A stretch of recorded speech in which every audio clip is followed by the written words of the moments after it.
decorating the work tree.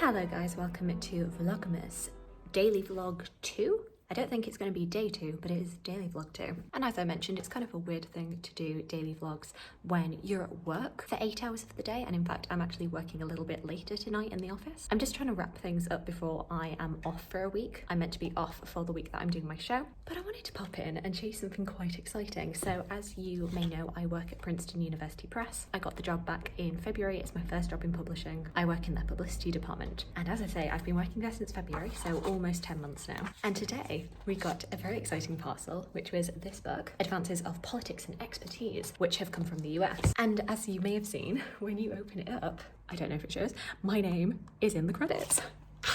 This is the first time that has happened in the 10 months of me working here, and I'm so happy about it. Not all publishers actually do that. They don't all have credits like that, so it's like...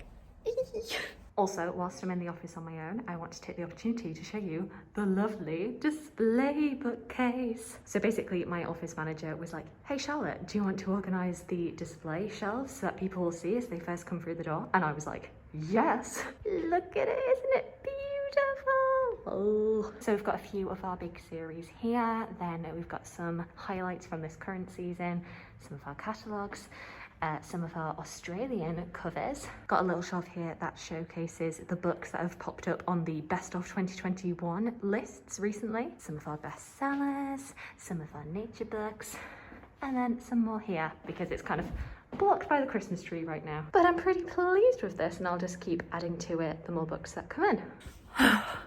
Hello friends. We are back with the lo-fi vibes from yesterday. What do you think? Shall we keep this going? Should this be a little bit of a tradition of this Vlogmas? Basically, what I wanted to talk about today is Christmas films, but actually not Christmas films, because I've talked about my favourite, like explicitly Christmas films in my last Vlogmas, which I will link in the description down below. But a couple of people did ask about Christmas films or films that feel Christmassy. And actually, coincidentally, Lena Norms, who is one of my favourite YouTubers, did a video today, the 2nd of December, which was about films that are not Christmas, but just feel Christmassy. They feel whimsical. They feel just very soul purifying, uplifting, whatever word you want to call it. So I thought for this video today, I would completely copy that idea and talk about a few films that are not about Christmas, but feel Christmassy to me. I think I'd also had a question that was about my favourite Christmas scenes in films. So that one's definitely linked on in here because the films that I'm going to talk about are definitely kind of wintry, or they have a Christmas scene in them. Even though the film itself is not about Christmas, it has a scene about it. Big long waffle.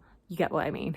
Okay, so the first one that I absolutely have to mention is Little Women. The 1994 I have seen and I do like, but I will say the 2019 has my heart. That was the first Little Women adaptation that I ever watched, because I actually didn't read Little Women the book until the film came out. Basically, it was a big scramble to get the book read because I really wanted to go see the film. And that movie just...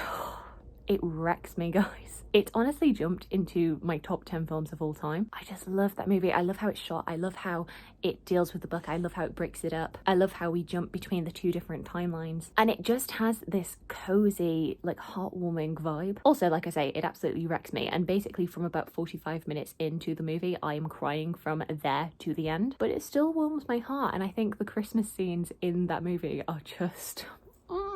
I want to be a March sister. It's just beautiful and cozy and lovely, and who doesn't want to be in that family? The next movie that feels like Christmas, and actually partially feels like Christmas because I actually watch it a lot of the time at Christmas, are the two Paddington movies. Paddington 1, Paddington 2, both stunning movies. If you have not seen Paddington because you've thought to yourselves, oh, Paddington, it's a children's film, why would I want to bother with that? You need to watch it. It is just the most charming, whimsical thing. It's about a very polite, well-mannered young bear from deepest, darkest Peru who ends up travelling to London, and he stays with the Brown family, and hijinks ensue when it's just lovely. Paddington is just the most pure character in all of film and literature, and that's why it feels like Christmas, because it's just a film that is about being good and being kind and helpful to other people and staying positive even though the world seems really dark and glum. And it's so creative, and you can just tell that all of the adult actors in this are they're not turning their nose up at this material. They take it so seriously, and there's so much love in it, and it shows. The next movie that really feels like Christmas to me is A Little Princess. This is one that was actually directed by Alfonso Cuarón,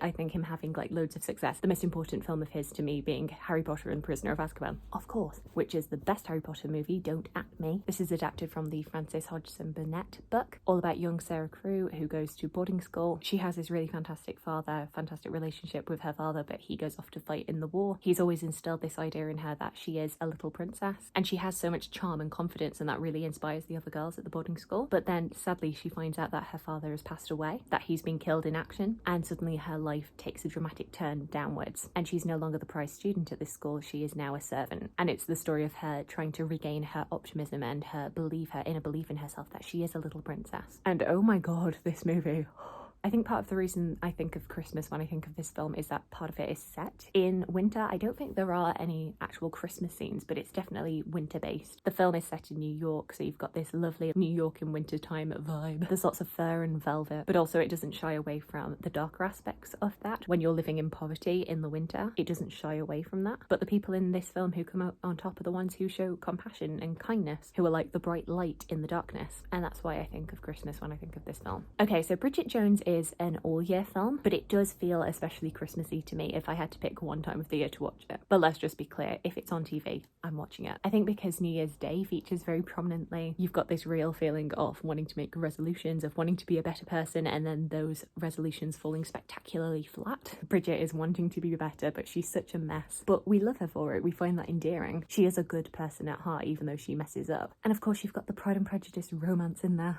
I don't think of Pride and Prejudice as really being a Christmassy film. I think actually that's more of a spring one. Maybe I need to do videos about seasonal feeling movies. I think of Mark Darcy and his reindeer Christmas jumper. I think of Bridget's mum and her like tiny mini gherkins. And does anybody else really want to try her turkey curry? That just sounds really good to me.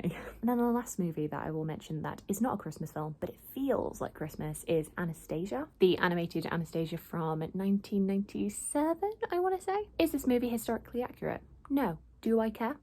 Also no. I think you can see right away why this feels like a Christmas movie, even though it isn't, because it is partially set in Russia in the winter time. There's lots of snow on the ground. There's lots of fur and beautiful Russian architecture. I think of the scene where she sings Journey to the Past and she's throwing the snow up in the air, her scarf trailing out behind her. I mean, I think that's pretty much the main reason that I think of Christmas when I think of this film. Just the scenery, just the vibes of it rather than the overall message. But I guess it is a film that is about reconnecting with your family, whatever family that you have left, and also finding new family in the people that you meet through your life. Anya spending all of the movie trying to find who she is, and she thinks she's going to find that through her family, her last surviving family. And I think that's why a lot of us come back to our family at Christmas time, because it feels like a piece of ourselves. I don't know, I think I'm just waffling at this point. So what about you? What films that are not explicitly Christmassy feel like Christmas movies to you? I'd love to hear from you. Have a good night.